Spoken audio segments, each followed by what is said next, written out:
the discovery story, in short, begins in the winter of 1946-1947 when two Bedouin shepherds are herding their flock along the Judean desert. One of the goats runs off and goes into what they describe as a crack in the rock. They are afraid to follow the goat in, and so they begin to lift stones and throw it into the opening. This is, of course, all the description given by the two Bedouin shepherds, relayed later on. And when they throw the rocks into the opening, they hear the shattering of jars. They decide to enter the cave, and they discover 7 scrolls wrapped in linen, placed in these ceramic jars.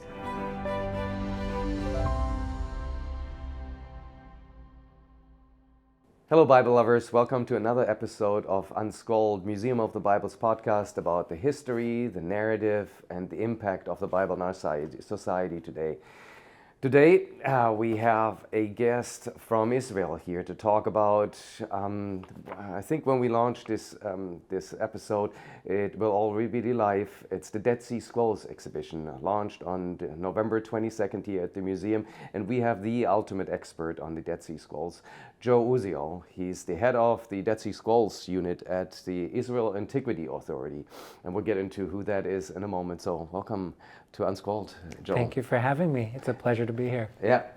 So first of all, I said Israel Antiquities Authority. Explain us who the Israel Antiquities Authority is. The Israel Antiquities Authority is the government body in Israel that's charged with caring for the archaeological finds of the country. That includes in it inspecting building activities,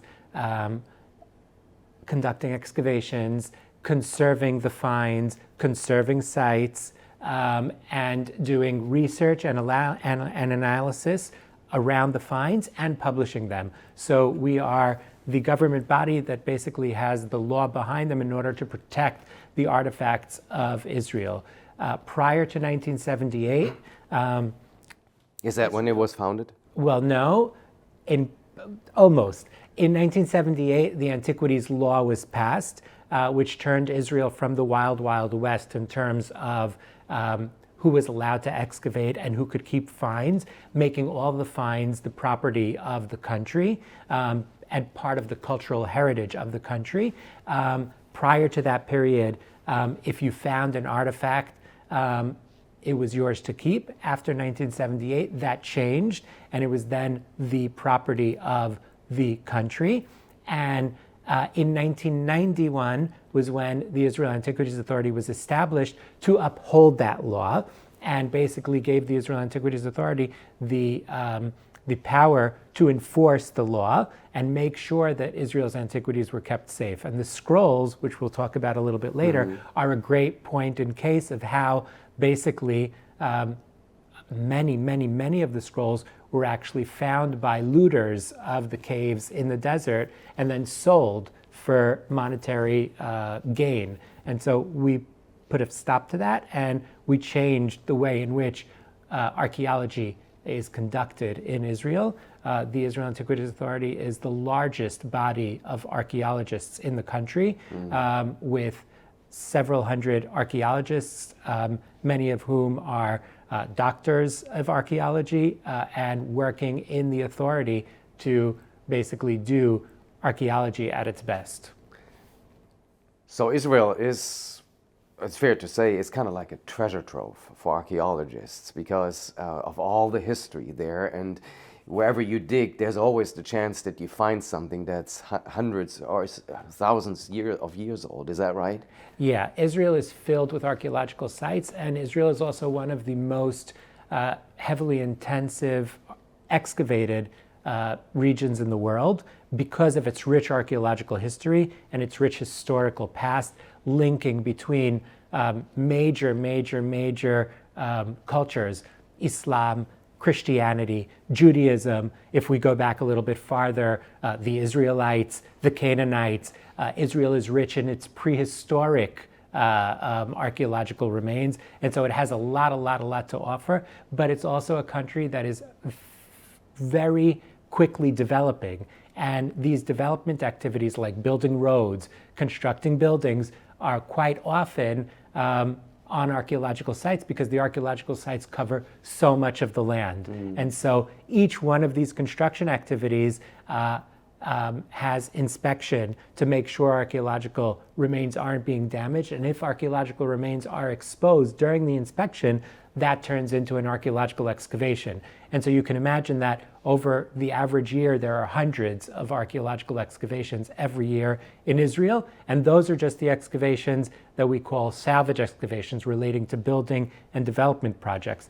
Then there are all of the academic excavations by the universities, both in Israel and abroad, that come to research specific sites and discover their history. Would you say that Israelis, Jews, have a very unique or kind of elevated sense for the importance of history just because of the fact that Israel didn't exist until after the Second World War, and Jews were in all over the world and found a geographic, a nation state as a home.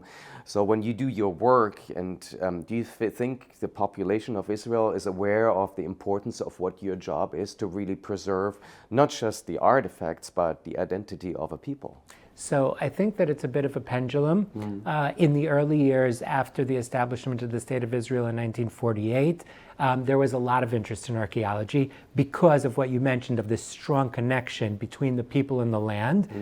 For a while, that sort of dissipated.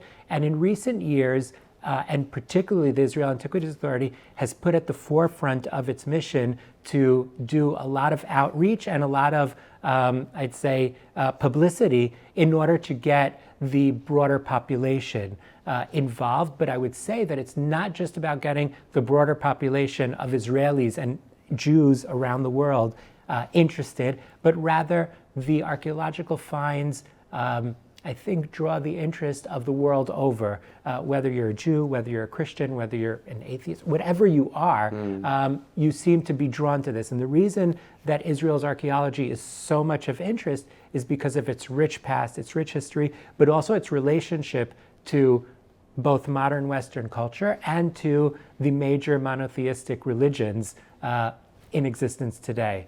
And so there's a lot of interest in what goes on in Israel archaeologically. I have a few more questions about that, but first, about you, how you came to Israel Antiquity Authority. I grew up, always wanted to be a sports reporter. Did you grow up wanting to be an archaeologist as the IA? Well, it didn't exist at the time. Absolutely not. Sorry to cut you off. No. Absolutely not. I moved to Israel when I was 18 years old. I was born here on the East Coast, New York, and then Miami. And when I was 18, I moved to Israel without any background or particular interest in archaeology other than watching the Indiana Jones movies and thinking Indiana Jones was really cool. Not even linking him so much to archaeology, but I mean, a guy who runs around with a whip and conquers the bad guys, what could be bad?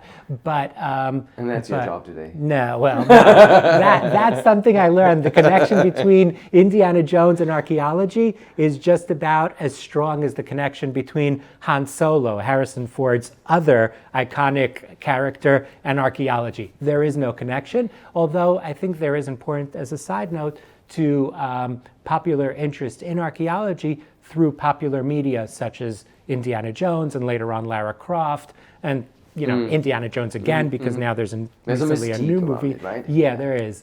So I moved to Israel when I was 18. I didn't have so much of a direction of what I wanted to do, but I ended up participating in an archaeological dig for a week, and I fell in love. And that was 32 years ago, and I've been doing this ever since. So it was really just luck, I would say. And yeah. Does the IAA or the kind of archaeological community in general have a sense of what's out there? Right, I think that there's treasure hunters who always go for shipwrecks that they know that they're hidden somewhere. So if we go through the history of the land of Israel and everything that happened there, are there certain things that are out there and we just don't know where they are and how to discover it? Is there kind of a hit list that you have that you work through to say we need to discover those elements? So I would answer I would answer that with yes and no a bit. First of all, the archaeology of Israel is based on about 150 years of intensive research beginning in the mid-19th century with important researchers like Charles Wilson and Charles Warren, Englishmen who came to the land in order to explore its history and its archaeology. And we build on that, and we've been building on that for 150 years. There's always a sense of, oh, I've got this figured out. I know where we can find it. And 90% of the time, if you think you're going to find something somewhere, it's probably not there, because archaeology is always surprising. And as someone who excavated, for example, in Jerusalem for about 15 years, one of the things that I always remember is my first thoughts as I began my first excavations in Jerusalem, thinking, what else can we find here? This place has been excavated so intensively for 150 years. What's left to find? We know everything about Jerusalem. Well, you very quickly come to realize that A, you definitely don't know everything that there is to know about Jerusalem, and B, there's always something more to find, whether it's something that you weren't expecting, or whether it's new methods and new scientific analyses and new approaches that can teach you things that 50, 40, 30, 20, 10 years ago, you would have never been able to know. And that's true about archaeology, and it's also true about the Dead Sea Scrolls, and we'll touch more about that when we get to them. Yeah. So do you look at all these finds, all these historical phases as individual segments, or is there some sort of a thread, kind of the core narrative? If you just say, if you look at the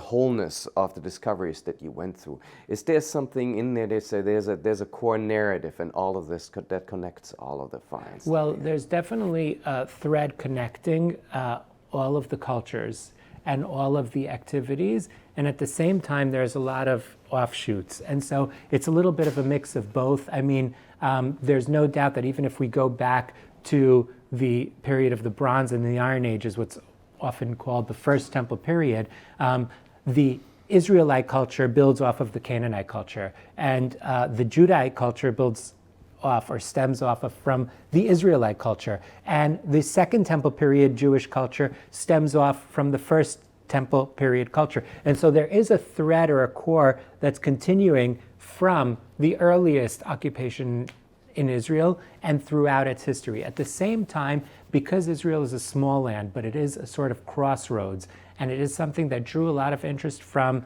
the outside, so you have a lot of external influence. And this is true, for example, in many, many periods when we see empires coming to Israel and occupying the land and conquering the land and ruling the land, beginning with the Egyptians and then going into the Assyrians and then the Babylonians and then into the Persians and the Greeks and the Romans and onward and onward and onward and onward. The Crusades, which come to Israel to control the land.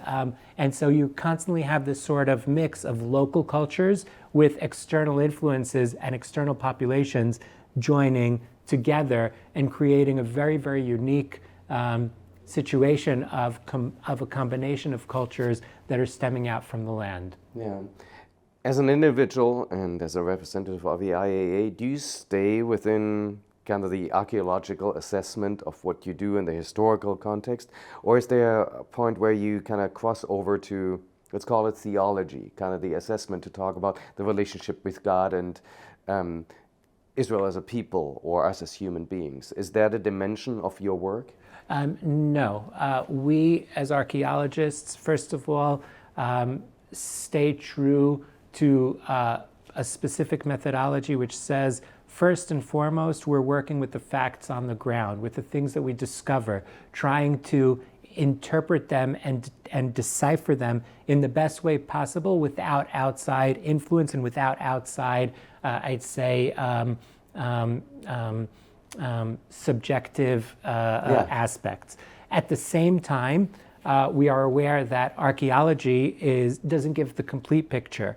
And so, for example, a good archaeologist will not ignore things like historical sources. A good archaeologist working in, let's say, the early Roman period will first look at the archaeological finds at his site and try to interpret them, and then as a second stage say, okay, we also have Josephus, let's take a look at Josephus. We also have the New Testament, and I'll go back to that in a minute, which can also give us clues. If I'm working in the First Temple period, so I'll do the same thing. I'll begin with the hard facts on the ground that the archaeology is telling me, and then I'll take a look at the biblical text of the Hebrew Bible and see if I can, from within the biblical text of the Hebrew Bible, extract anything that can help me understand that picture better. When dealing with historians, but especially when dealing with religious texts, such as the New Testament, such as the Hebrew Bible, it is complicated.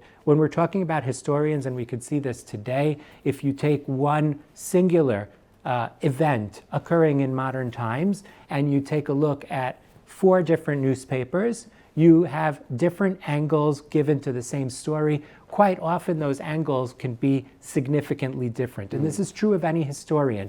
I mentioned Josephus before. Josephus is a Jew, but he's writing for the Roman Empire. He's being influenced by both those factors. And so we have to take that into account when he's recounting the events that he's recording. In addition, Josephus often is not just recording the events occurring in his time that he's witnessing firsthand, but he's backtracking. And whenever he's backtracking, he's relying on other sources and adapting them in order to fit his framework. And so we need to be careful. When we go into the Hebrew Bible and the New Testament, there's an additional challenge.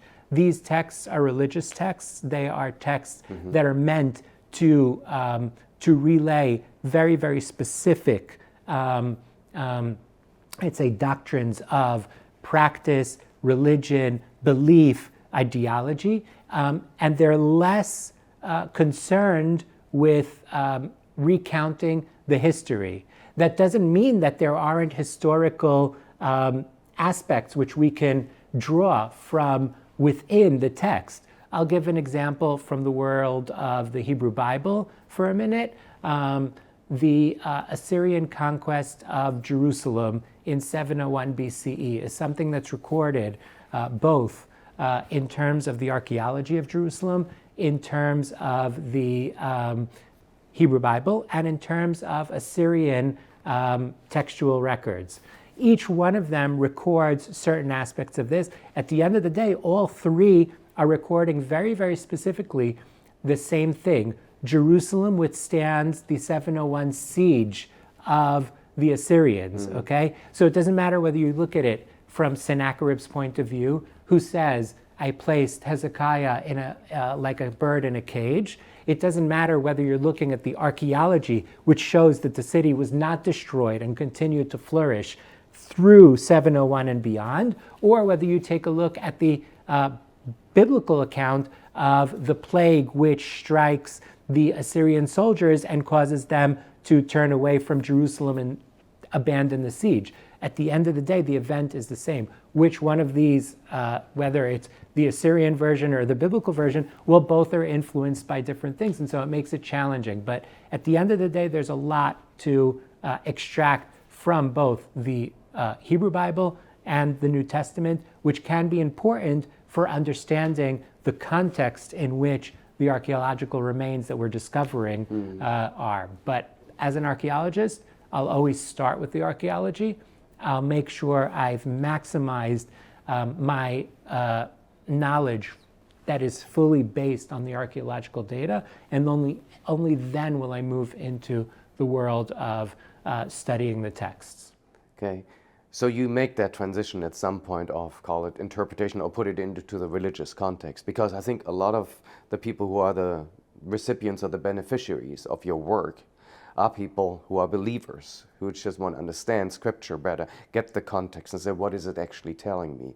Do you take that step, or do you leave that to the religious community? So that's more for religious communities. That's, I would say, an issue of reading the text from I'd say, a critical point of view or a point of view of faith. And I'm not saying either one is correct. I'm just saying that as a scientist working, trying to reconstruct the history, I will try to extract what I can from these texts from a historic perspective. The next move into what you say as faith, that's something that goes beyond, I'd say, the scientific work of the archaeologist or of the textual scholar. So would you say your work kind of drew you closer? Is it actually helpful to build kind of a faith, or do you just keep that completely separate? I keep it completely separate, and I think that, that makes me be able to do my job better, is not to be influenced by faith, whatever that faith is, but rather to remain focused on the data at hand in order to try and reconstruct the most complete picture of past societies, and in this case specifically, the past societies that traversed the land of Israel. But I think you would say it's fair to say that, using the work that you do, getting the context, understanding the background of the archaeological, historical background of those places creates, as a believer, a more mature, a more informed faith. Is that right? Is that something that you have in mind? Well, I think that's more of a personal reflection. It's a personal question to each and every person. I still remain in the place where my professional life is my professional life, and I remain objective, or as objective as I possibly can be, towards the goals of understanding past societies without being influenced by religious beliefs, yes or no, and remain sort of true to the archaeological remains. Yeah, and I guess that's where I have a little bit more freedom, right? Not as a scientist, just to say that I'm thankful for the work that you do, and that's what happens at places like this, where we work at the intersection of archaeology, of history, of theology, just to inform that. So when people come here, hopefully by the things that they explore, even in this specifically in this exhibition, their faith matures. They get more background to understand, rather than working based on assumptions. You actually present facts that you provide and artifacts that guide the interpretation of Scripture. So I would definitely say that I hope that someone who comes here and sees the artifacts connects to them on a personal level. I think that an important thing to remember is that archaeology is a puzzle, just like the Dead Sea Scrolls, and that puzzle isn't complete. You need to take what you have and not necessarily, go beyond that and overinterpret. Okay, we constantly need to put ourselves in check and understand that some of the finds here can definitely and closely relate to Jewish material culture, the roots of early Christianity, and so on and so forth. But at the same time, know that this isn't a complete picture. It's a partial picture, and it's one which we have to be careful of overinterpreting. So let's go back to when you joined the IAA and get to the Dead Sea Scrolls. How does that work in the IAA? Tell us a little bit about how IAA is structured in terms of government organization. Do you have a group of archaeologists who then kind of bid for what topic that are responsible? Do you get assigned on a topic? How does that work? How do you get into the Dead Sea Scrolls? So the IAA, the Israel Antiquities Authority, is a very organized organization with divisions, with different divisions. I came into the Israel Antiquities Authority as an archaeologist, excavating in Jerusalem. Like I mentioned before, for about 15 years, I've been excavating in Jerusalem. And at the same time that I was working in Jerusalem, my predecessor at the Dead Sea Scrolls unit, Pnina Shore, was developing the Dead Sea Scrolls unit and expanding it and building it. When she retired, they put out, a bid to look for her replacement. And when it comes to being able to contribute to the world of the Dead Sea Scrolls, I think that few would be would hold back on that, and so I threw my hat in the ring and hoped, and I was lucky to be chosen to be able to join this unit, which is a really, really, really unique unit. I mean, we think of the Dead Sea Scrolls and the importance of them, and more than once you'll hear of the Dead Sea Scrolls as being termed as the most important archaeological find of the 20th century. We're now 25 years into the 21st century. I would say we can now include the 20th and 21st century. This is the most important archaeological find ever found in Israel.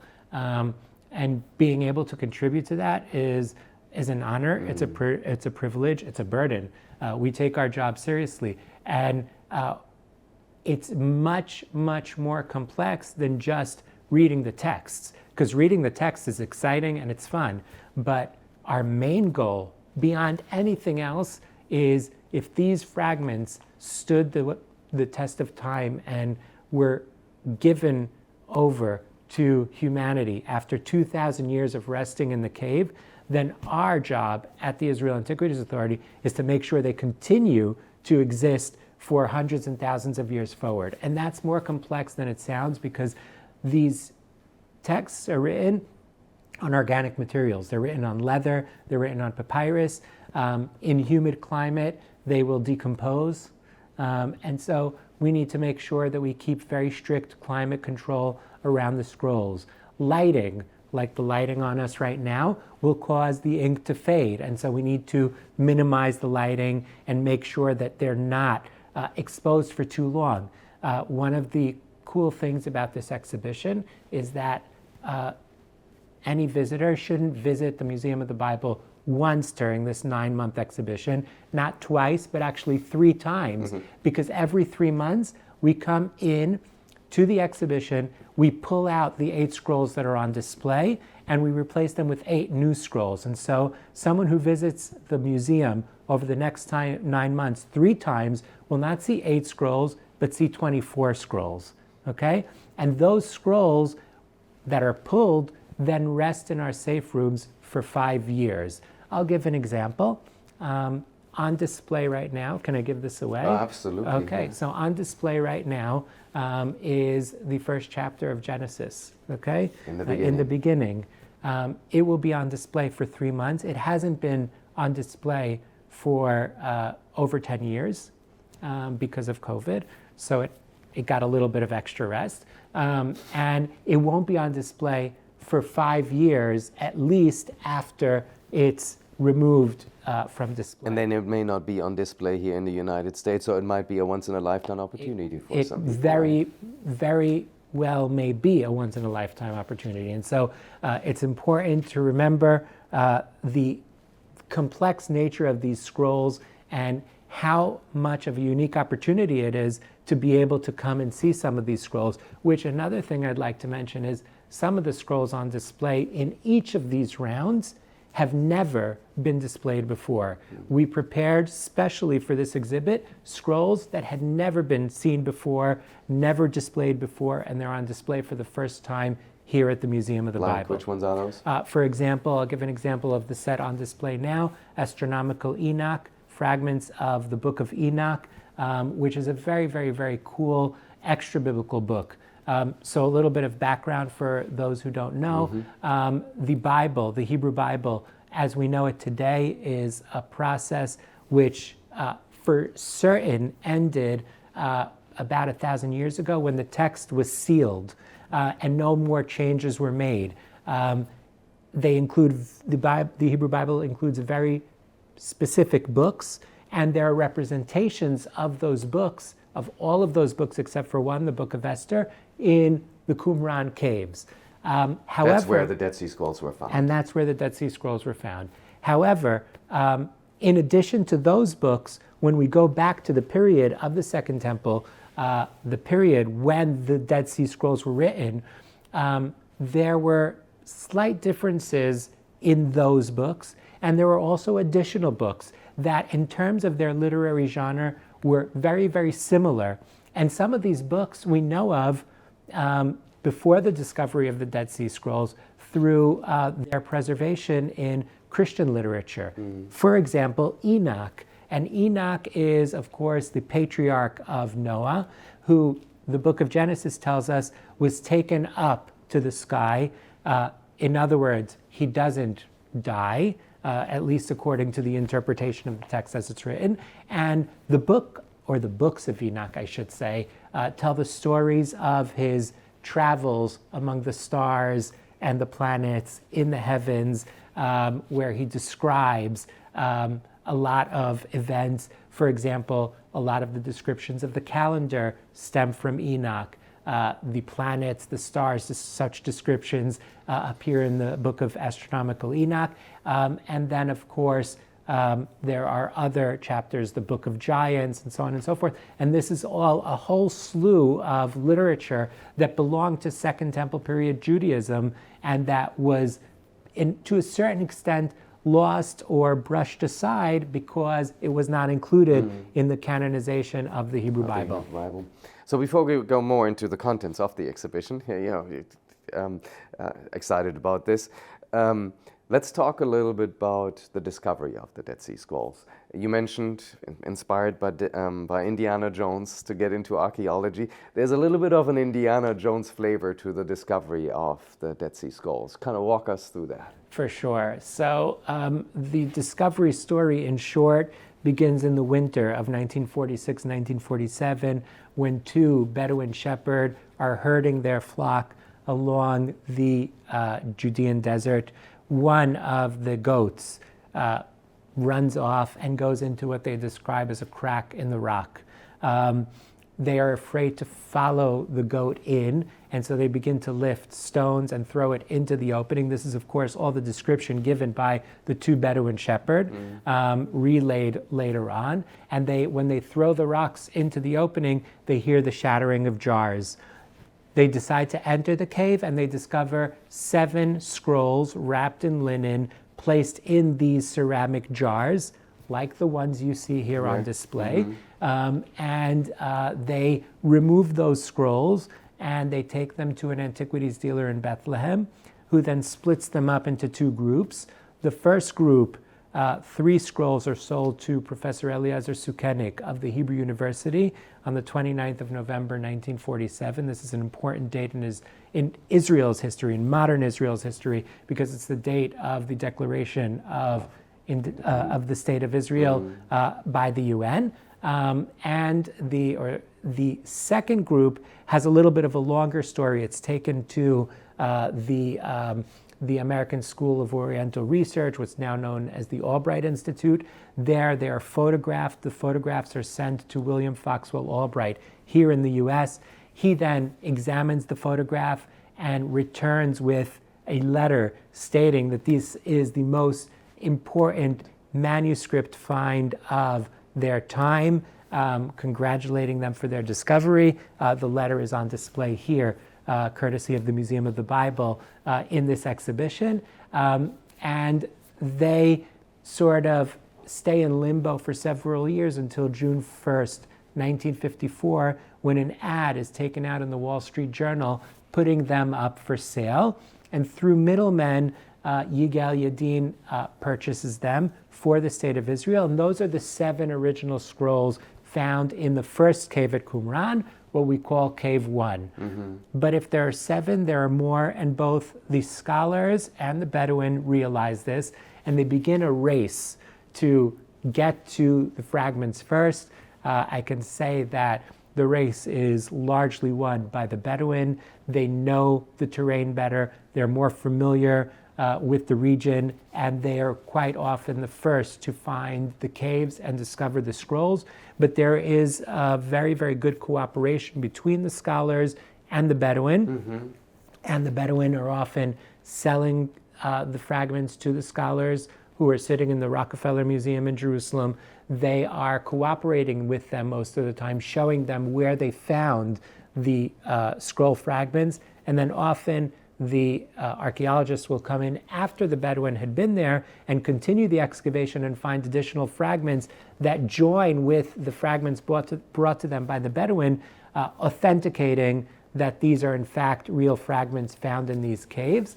And so at the end of this process, we end up with roughly 25,000 fragments, which belong to over 1,000 manuscripts, 930 of which come from the caves surrounding Qumran, 11 caves, and additional documents and fragments coming from various sites in the Judean desert where the dry climate and the shelter of the caves helped preserve these ancient documents. So of those two, call it the Western archaeologists or treasure hunters coming in trying to find those, and the Bedouins working together with the Israel authorities. How are you in possession of all the fragments, or are some of them still dispersed all across the globe? So the Israel Antiquities Authority has I'd say the lion's share. There are the 7 scrolls plus an additional scroll from Cave 11 that are cared for and on display at the Israel Museum at the Shrine of the Book.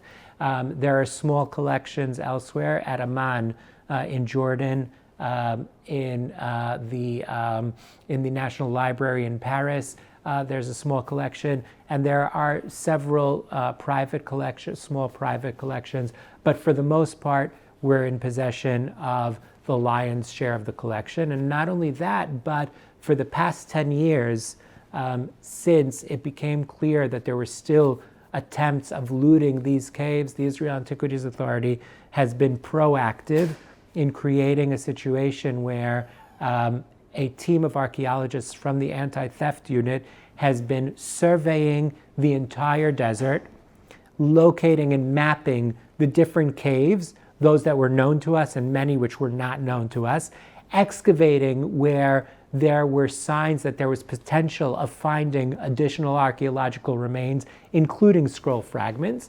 And although I would say the bulk of the finds seem to have been found in the excavations from 1947 till 1956, when the last cave, Cave 11, was discovered, the Antiquities Authority has made significant discoveries in the desert, including some amazing finds like a Neolithic basket dating back 10,000 years, which looks almost brand new.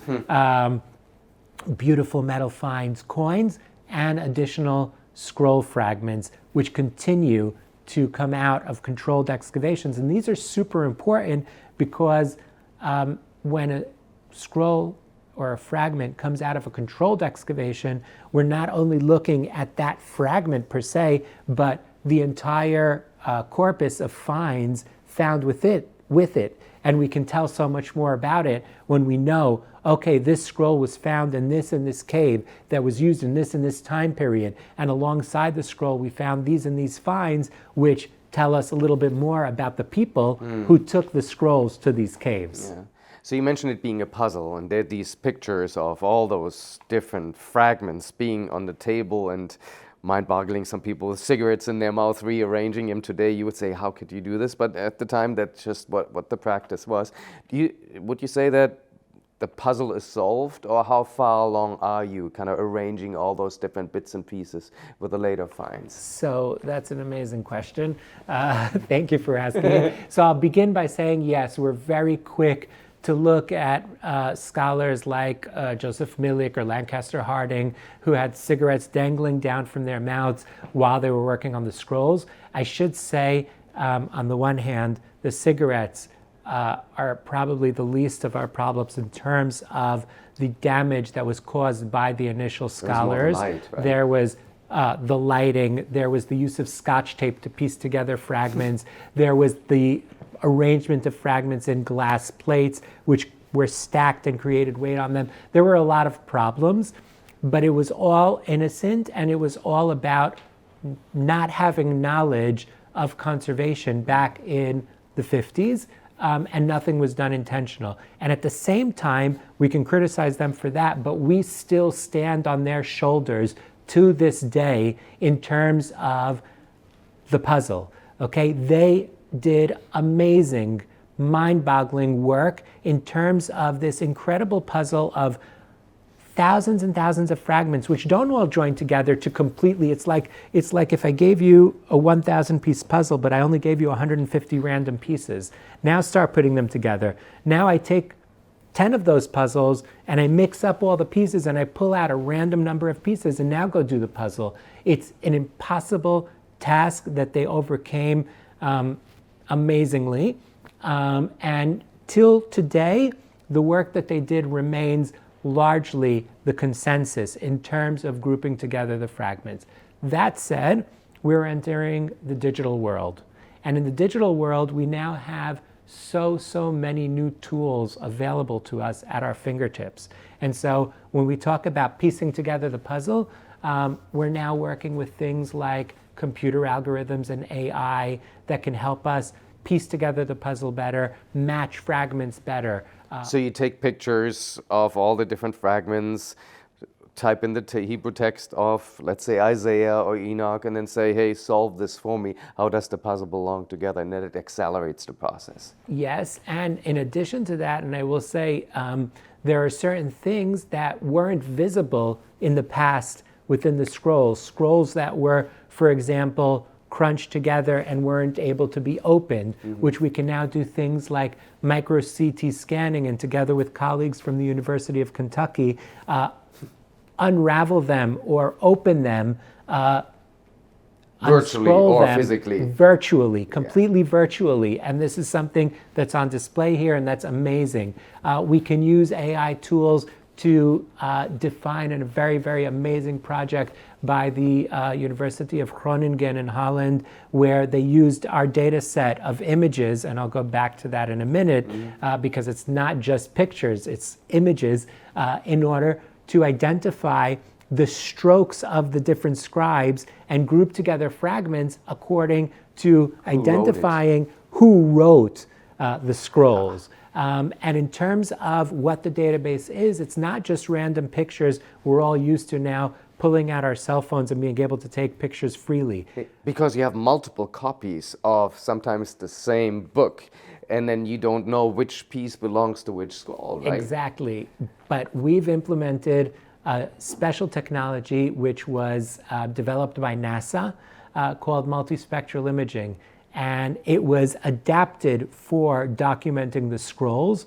And what it does is it basically takes the light in a room and uses different angles of light and different wavelengths of light. And each wavelength and each angle brings out a different feature within the scroll. And this is good for us in terms of monitoring the conservation of the scroll to see if it's shrinking, if it's getting wavier, if it's cracking, because we can take an image today and we can take an image a year from now and use the computer to see if anything has changed over time. If it degraded or, yeah, exactly. If it has degraded or not.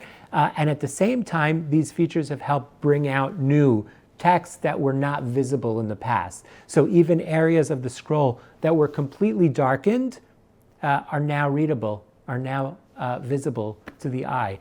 So you don't change the actual physical scroll, but through technology, you basically make it come alive virtually. Exactly, and that's the future. The future of Dead Sea Scrolls research is not just discovering new fragments, but it's also about using new technologies and new analyses on on fragments already known to us, which can give us more information about them. So these fragments, kind of these books that were found, you said basically every book of the Hebrew Bible was discovered with some extra biblical books, with the exception of Esther. We spoke the other day, and you mentioned that there's different number of copies of each of the book that tells us a little bit about the community. Maybe we go back to that, the community of people who actually collected and preserved those books, the Essenes. What do we know about that? Well, first of all, I should say there are several arguments within the scholarly world as to how the scrolls end up in the caves. I'll begin with I'd say the more commonly referred to opinion, which is that the caves around Qumran served as a place for the community living at Qumran to store those scrolls and to place them there in moments of emergency, including the times leading up to the Roman destruction of the site in 68 CE. Whether that community are the Essenes or not is something of a debate. The Essene idea was raised by the initial scholars when, after discovering and reading some of the texts in the scrolls, particularly things like what we call the community rule, which is a scroll that tells us about the practices and the daily life of the community and their beliefs, and compared it to the descriptions of this group known as the Essenes, mentioned in several historical sources of the early Roman period, most extensively in the works of Josephus, and there seems to be a lot that matched between the two. But that's just one hypothesis. That's right. Is it the most likely, you think, or what's the consensus? I'm going to try to. There is no consensus, there is not. And that's an important thing to remember. There is no consensus. There are different opinions, and the debate continues. There are scholars who say the Qumran community is responsible for depositing the scrolls in the caves. However, it's not the Essenes, it's a different sect within Second Temple period Judaism, and they use two pieces of information to go in that direction. One is that the Essenes are never mentioned in the scrolls. They never call themselves the Essenes. They call themselves the community, Hayachad, or the Sons of Light. They never call themselves Essenes. And so does that mean that they aren't the Essenes, or does that mean that they didn't call themselves the Essenes, but others did? This is part of the debate. Did others call them the Exactly. Essenes, and it's the same thing, but it's not the term that they would use for themselves? The second thing is that although I mentioned the similarities, there are also some differences between the descriptions in Josephus and the descriptions in the scrolls as to the practices of this community. And so there are debates. There's also a third opinion, which is that the scrolls didn't arrive in the caves surrounding Qumran in any relation to the community at the site, and there's no connection between the caves and the site of Qumran, but rather that the scrolls were brought from Jerusalem to the caves when refugees were fleeing Jerusalem in lieu of the Roman destruction of Jerusalem in 70 CE. And so there are different opinions, and as the curators of the exhibition, we really tried to bring this to the visitor to understand that this is a very, very complex, it's not a simple question. And if it's not a simple question, there isn't a simple answer. And even amongst us, there are differences of opinions as to which theory amongst is right. Us mean the curators. And so we try to present the different options and give the visitor the chance to ponder whether they believe this is the Essenes, or whether it's a different sect, or whether these are scrolls that arrived in Qumran, in the Qumran caves from elsewhere. And it's still a debate that's ongoing, and will continue to probably be ongoing. That's the fun of archaeology. So one thing we can learn, though, from the makeup of the books, how many copies per type of book existed, gives us some hints, and that's where I started the question earlier before I got to the Essenes, right? It tells us something about this community, what their focus was. Talk a little bit about that, because I think there's, 17 copies of Daniel, or 13? There's about 12 copies of Daniel, there's 21 copies of Isaiah, there are numerous copies of the Book of 12 Minor Prophets, there are 39 copies of Psalms, and then against that you have one fragment or two fragments representing Ezra and Nehemiah. You have very few fragments representing the Book of Kings. The Book of Joshua, very unpopular. The Book of Samuel, not very common. And so there seems to be a very, very distinct picture of preference for certain books. For prophetic books. Exactly. For prophetic books, for books that dealt with the future, the arrival of a Messiah. Psalms, more of a prayer book, or not so much historiography. They weren't so much interested in connecting with the events that had occurred, such as the Book of Kings, which is sort of a recount of the kings of Israel and Judah, but rather trend towards more of the prophetic books, and particularly prophecies dealing with the arrival of the Messiah. And so that's why books like Daniel and Isaiah and the other prophets are very, very popular. So the question at hand then is, if it's prophetic, if it talks about Messiah, there's different theories. People ask, so were the Essenes, if those actually are, were the people preserving it, were they connected to John the Baptist, right? Another one that is asked is when they're referring to the to the Messiah, were they actually referring to Jesus, right? There's no New Testament books, obviously, as part of the collection of the Dead Sea Scrolls. What's the scholarly consensus about those questions? So I would say that the scholarly consensus about the questions relating to the relationship between the community at Qumran and early Christianity is a consensus of complete separation and at the same time understanding the realm in which early Christianity rose. And why do I say that? Because of the content of the scrolls and because of what we know of this sect through a very, very, very large collection of texts that we call, in a general term, sectarian texts.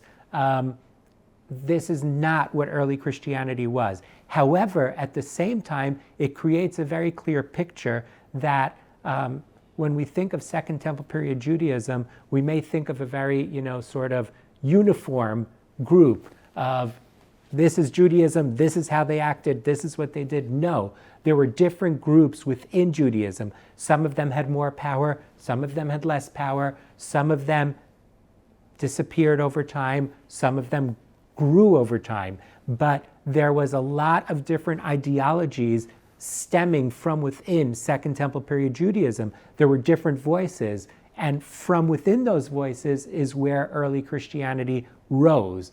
And from within those voices is where the Essenes, or whoever this community at Qumran was, existed, and then slowly over time seems to disappear because we don't seem to have much evidence for them after the Second Temple period, although I should say that it's possible that they didn't completely disappear because one of the documents that we find at Qumran, at the caves at Qumran, is known as the Damascus document, a document which describes a new treaty that is written or signed by God and the group of people that will be the chosen people. And the Damascus document describes a very similar picture that we mentioned in Josephus, that we mentioned in the community rule. So here we have another document. Now, why is this important? Because our first copy of the Damascus document came to us from the Cairo Geniza, dating almost 1,000 years after Qumran. And so is this a signal that at least some small communities of these Essenes continued onward? Perhaps. It's sort of speculative because we have too much of a distance between the two, but we can't brush under the carpet the fact that the Damascus document, which seems to connect very well with the Qumran community, appears in a Geniza in Cairo almost 1,000 years later. We could geek out a little bit longer here, but in the interest of time, maybe wrap up the scroll part of the exhibition here with the question of what do we actually take away from it? Because, one thing for sure is that the oldest copies of the Old Testament prior to the discovery of the Dead Sea Scrolls were from the medieval times, right? And then the Dead Sea Scrolls came 1,000 years older, moving the timeline back. So one of the pieces, and there's different obviously theories about this, is the level of accuracy between the two, the consistency of the copying process of it. What can you say to that? Well, there are some texts that, in terms of the biblical books, that are almost identical. The copy of Genesis on display is almost identical to the Masoretic text as we know it, okay? And in general terms, Masoretic text is the Hebrew Bible as we know it today, going back to medieval times, yes. Then there are scrolls that have much larger amounts of variation. I'll give an example. Our most illustrious copy of Psalms is the Great Psalm Scroll from Cave 11. Part of it will be on display here in the second round, beginning in late February, here at the Museum of the Bible. That includes complete Psalms that were unknown prior to the discovery of the scroll at Qumran. So they were not included in the Hebrew Bible as we know it. They're not the 150. We have 157 that were found at Qumran. Well, I should say 156, because one of the ones, only one Psalm of the 150 included in the Hebrew Bible was not found at Qumran. And so we have 156 plus one, 157 Psalms, okay, not 150. By the way, one of the cool things is the last two Psalms in this scroll, both of them not included in the Masoretic text of the Hebrew Bible, one which attributes the writing of 4,050 Psalms to King David, and the other one which is a first-person account by King David. Again, this is how it reads, where he describes that he was the youngest of his father's children, and that he was shorter than his brothers, or his brothers, he doesn't do it that way. He says, my brothers were taller and better looking, and they had beautiful hair, and they came out to greet the prophet Samuel, and Samuel said, move aside, I want the little guy. And so this is an amazing account coming from a psalm that was not included in the Hebrew Bible as we know it today. So the range goes roughly from a difference between the text of the Hebrew Bible that we know today, between 2 and 10% difference. So sometimes very, very slight, just a word missing here or there, and sometimes more significant, like an additional psalm.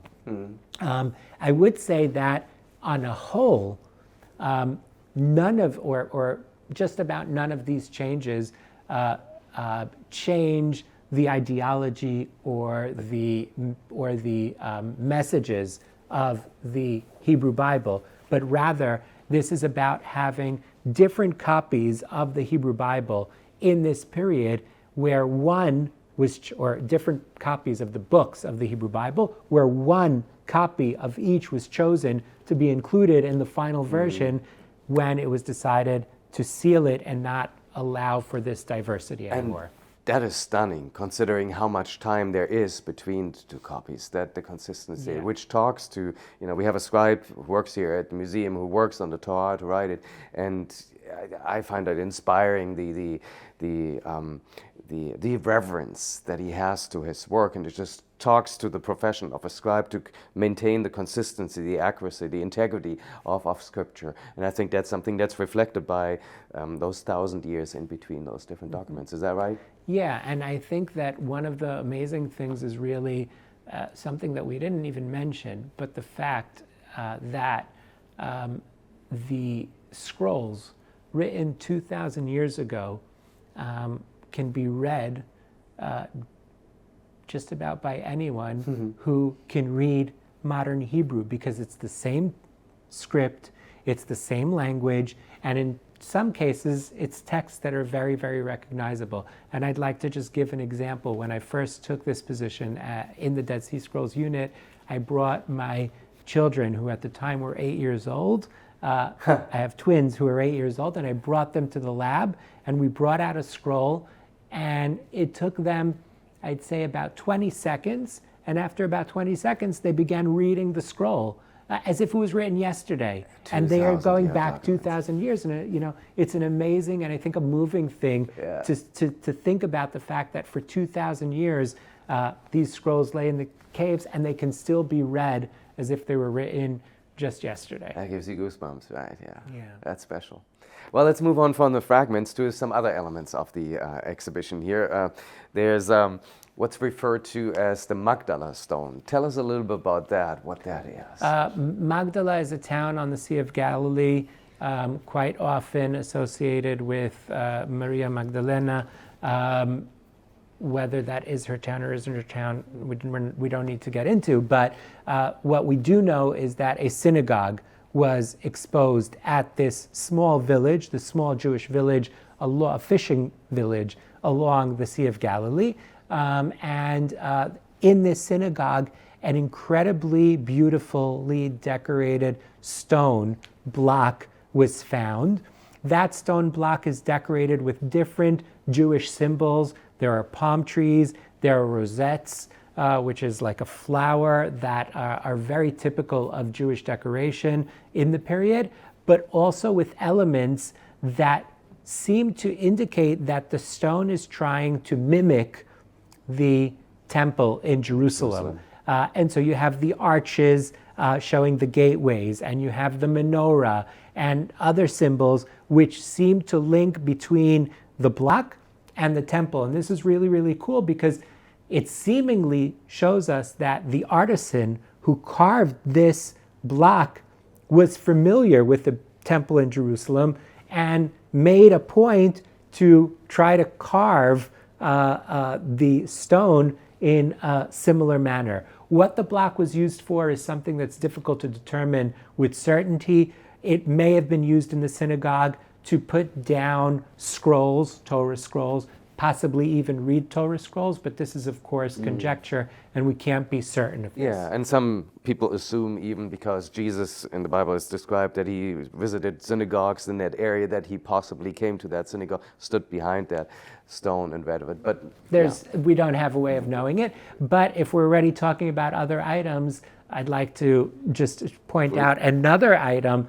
And you mentioned Jesus, and the New Testament speaks about Jesus arriving with his family in Jerusalem and marching up as part of the pilgrimage.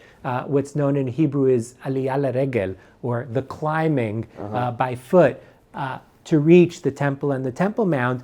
And we have integrated into the exhibition here one of the paving stones of that road, of the Pilgrim's Road, which would have been used by pilgrims marching up from the southern gates of the city, the Siloam Pool, the southern gates, stopping at the Siloam Pool to purify themselves, and then marching up the road, which would have taken them to one of the gates in order to enter the Temple Mount. Wow, yeah.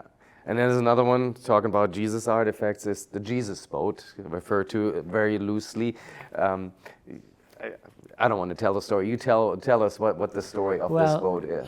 This is a wonderful story of the chance finds that you can come across. So in Hebrew, we have a saying of making lemonade out of lemons, or making the best out of a bad situation. And this is what happens in 1986, when a really, really harsh drought hits Israel, and it causes the level of the Sea of Galilee to drop. And because of that drop in the level of the sea, a boat which had sunken in the Sea of Galilee becomes exposed. It was preserved by being waterlogged in the sea, and it takes a long time, and it's a very complex process to remove that boat from the seabed. But at the end of the day, the boat is extracted, dating to the time of Jesus, 2,000 years ago. It is now on display in the Galilee, but we have brought several fragments of the original wood of that boat, and they're on display here at the Museum of the Bible. Joe, thank you so much for coming.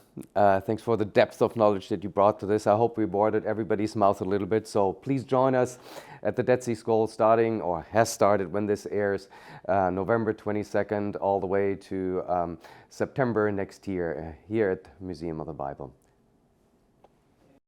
Thank you so much for tuning in. If you liked this conversation, if you learned something new, then share it with your family and friends, or leave us a review so more people can find out about the history, narrative, and impact of the Bible. Be sure to follow us here or on your social media platform of choice. See or hear you next time on Unscrolled.